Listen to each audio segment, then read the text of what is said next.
हाँ तो बच्चों, आपका टॉपिक है धारावाहिक कुंडली की केंद्र में उत्पन्न चुंबकीय क्षेत्र की तीव्रता। धारावाहिक कुंडली क्या होती है? एक चालक तार लीजिएगा और उस चालक तार को वृत्ताकार की पोजीशन में मोड़ करके इस प्रकार से धारावाहिक कुंडली बना सकते हैं। धारावाहिक कुंडली के केंद्र पर चुंबकीय क्षेत्र की तीव्रता का जो सूत्र होता है बच्चों, बी बराबर म्यू नॉट एन आई बटे 2r। धारावाहिक कुंडली के केंद्र पर उत्पन्न चुंबकीय क्षेत्र की तीव्रता B is equal to mu not N I बटे 2r, जहाँ एन फेरों की संख्या होती है और आई प्रवाहित धारा कह सकते हैं।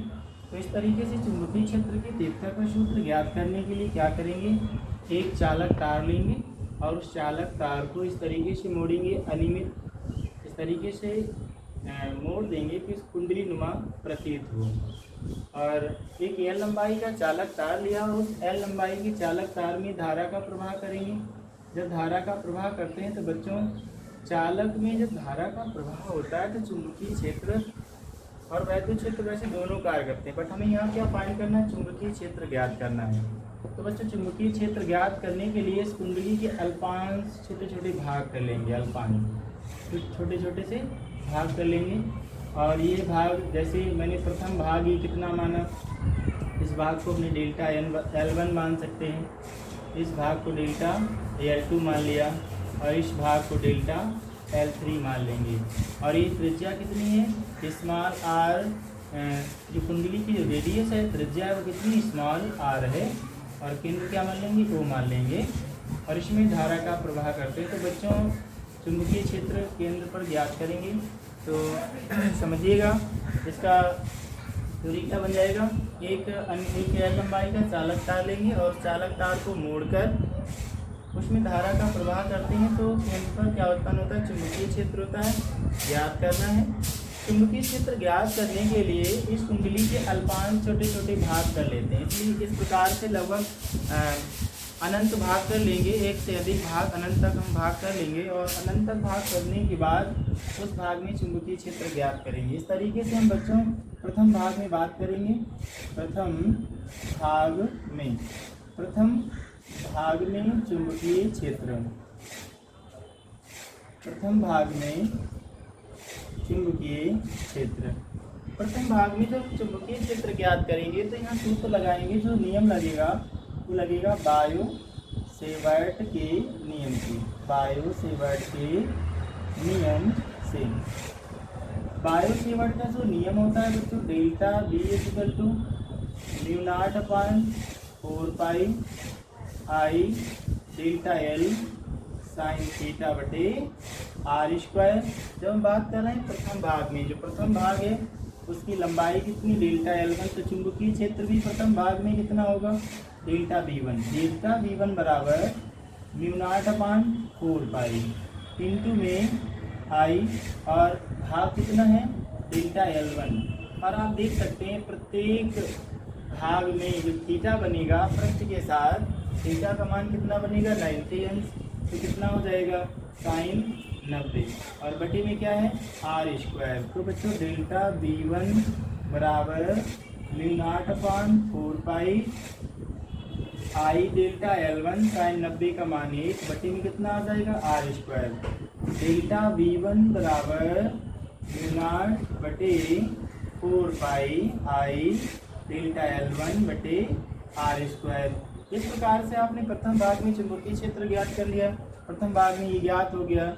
इसी तरीके से हम बच्चों फाइंड करेंगे सेकेंड भाग में।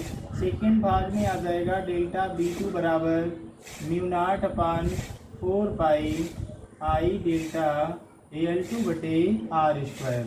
सेकेंड भाग में ज्ञात करने के बाद सेम कंडीशन थर्ड भाग में, तृतीयक भाग में चुंबकीय क्षेत्र आप ज्ञात करेंगे। डेल्टा V2 बराबर mu naught upon 4 pi I delta, देखिए कितना हो गया थर्ड में, यहाँ पर सॉरी बच्चों, delta V3 equal to mu naught upon 4 pi I delta L3 upon R square. इसी प्रकार से आप अनंत तक आप ज्ञात करेंगे। अनंत ज्ञात करने के बाद कुल चुंबकीय क्षेत्र आपने कितना ज्ञात किया, B बराबर कितना लिख सकते हैं, delta V1 plus delta B2 plus delta B3। इस तरीके से लिखने के बाद आप समस्त वैल्यू को पुट कर देंगे। तो चुंबकीय क्षेत्र B बराबर डेल्टा B1 का मान आपको पता है कितना है, mu not upon 4 pi I delta L1 बटे R square mu not upon 4 pi I delta L2 बटे R स्क्वायर। तृतीय भाग में जो चुंबकीय क्षेत्र है वो कितना है, mu not upon 4 pi I delta L3 बटे R स्क्वायर। इसी प्रकार से चतुर्थ भाग और अनंत तक आप इस तरीके से आप फाइंड करेंगे। आप इसमें देखिएगा जो कॉमन मिल रहा है उसको कॉमन निकाल लेंगे। B इक्वल टू कितना लिख सकते हैं, mu not upon 4 pi into आई बटे R स्क्वायर कॉमन ले लेंगे। क्वेश्चन कितना बचेगा, delta L1 delta L2 delta L3 और प्लस डाटा अनंत तक। ये जो चालक तार की स्मॉल एल लंबाई का जो चालक तार था इसको अल्पांश भाग में डिवाइड कर लिया, delta L1 delta L2 delta L3 dot डॉट अनंत तक हमने क्या कर लिया, डिवाइडेशन कर लिया। अब आप देख सकते हैं जो समस्त चालक की जो लंबाई है, इस वृत्ताकार जो पथ बना है, कुंडली है, इस कुंडली की परिधि के बराबर है म्यू नॉट अपान 4 पाई और आई बटे R स्क्वायर। यहाँ पर हम लिख के आ सकते हैं बच्चों, यहाँ लिख सकते हैं जो ये समस्त लंबाई वो किसके बराबर है, परिधि के बराबर। और परिधि क्या होता है, 2 पाई R होता है। एक R से एक R कैंसिल हो जाएगा और 2 दूनी कितना होता है 4, पाई से पाई कैंसिल हो जाएगा।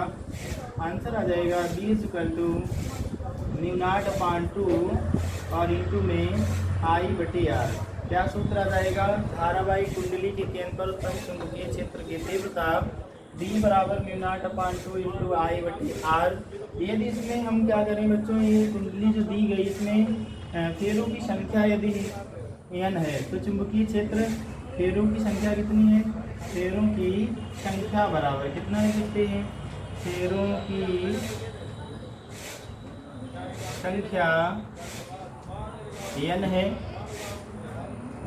तो B बराबर आंसर आ जाएगा म्यू नॉट, जहाँ होता है वहाँ इनका मल्टीप्लिकेशन कर देंगे। तो B बराबर म्यू नॉट n और I बटे में कितना लिख सकते हैं, बटे में हो जाएगा 2R। तो धारावाही कुंडली हो या वृत्ताकार लूप है, उसके केंद्र पर B बराबर उत्पन्न चुंबकीय क्षेत्र की तीव्रता B बराबर म्यू नॉट NI बटे 2R होता है, जहाँ n फेरों की संख्या है, I कुंडली या तार में प्रवाहित धारा है और स्मॉल r जो है वो जो वृत्ताकार परिध है, वृत्ताकार पथ है, यानी कि जो लूप है उसकी त्रिज्या है। ठीक है, इस तरीके से बच्चों धारावाही कुंडली हो या लूप हो उसके केंद्र पर उत्पन्न चुंबकीय क्षेत्र की तीव्रता का मान ज्ञात होता है। ठीक है, धन्यवाद बच्चों, नोट कर लीजिएगा।